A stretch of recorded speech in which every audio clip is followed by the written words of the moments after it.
Welcome to ఈకే edits. ఈ సృష్టి ఆరంభంలో కాళికామాత సృష్టి శక్తి రూపమై ప్రత్యక్షమైంది. తన శక్తి నుండి 3 పుత్రులను ప్రసవించింది. సృష్టికర్త బ్రహ్మ, పరిరక్షకుడు విష్ణు, సంహారకుడు శివుడు.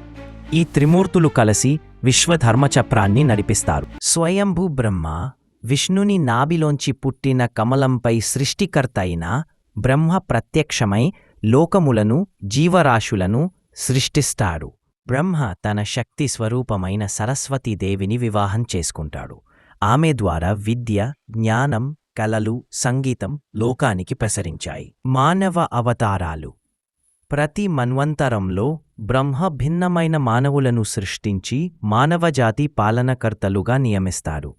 చతుర్కుమారులు బ్రహ్మ మనస్సులోంచి పుట్టిన బాలసన్యాసులు, భక్తి మరియు జ్ఞానం ప్రసారకులు. దక్ష ప్రజాపతి సృష్టించిన శక్తివంతుడు. ప్రథమ మనువు బ్రహ్మ యొక్క ప్రత్యక్ష అవతారం. పరిరక్షణ, ధర్మరక్షణ విష్ణువు యొక్క ముఖ్య కర్తవ్యము. లోకంలో అధర్మం పెరిగినప్పుడు ఆయన అవతరించి దానిని నిర్మూలిస్తాడు. సముద్రమథనంలో వెలిసిన మహాలక్ష్మిని విష్ణువు వివాహం చేసుకున్నారు. వారి ఐక్యం సిరి, శాంతి, ఐశ్వర్యానికి సూచిక. విష్ణు దశావతారాలు. మత్స్య మహాప్రళయంలో మానవుని మరియు వేదాలను రక్షించాడు. కూర్మ మంద్రగిరి మథనానికి ఆద్యార్థమిచ్చాడు. వరాహ భూదేవిని హిరణ్యాక్షుడి నుండి రక్షించాడు. నరసింహ ప్రహ్లాదుడిని రక్షించి హిరణ్యకశిపును సంహరించాడు. వామన బలిచక్రవర్తి గర్వాన్ని దహించాడు. పరశురామ అధర్మిక క్షత్రియులను నశింపజేశాడు.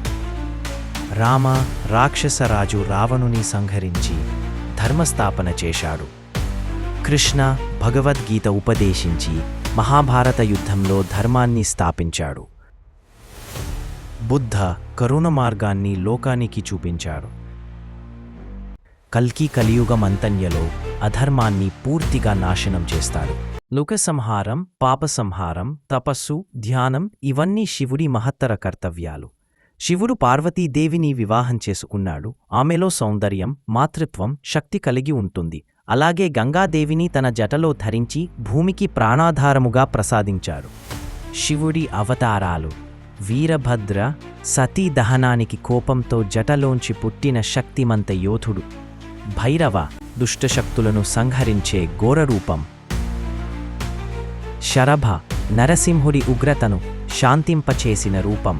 అశ్వత్థామ అమరత్వం పొందిన శివాంశ అవతారం.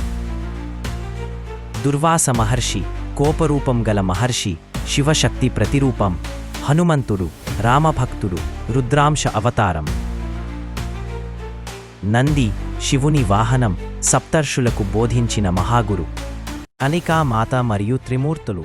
ఈ విధంగా బ్రహ్మ సృష్టించును, విష్ణు కాపాడును, శివుడు సంహరించును.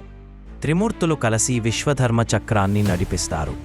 తల్లి కలికామాత ఆశీస్సులతో ఈ జగత్తు యుగయుగాల వరకు నడుస్తూనే ఉంటుంది. Please like, share and subscribe the channel.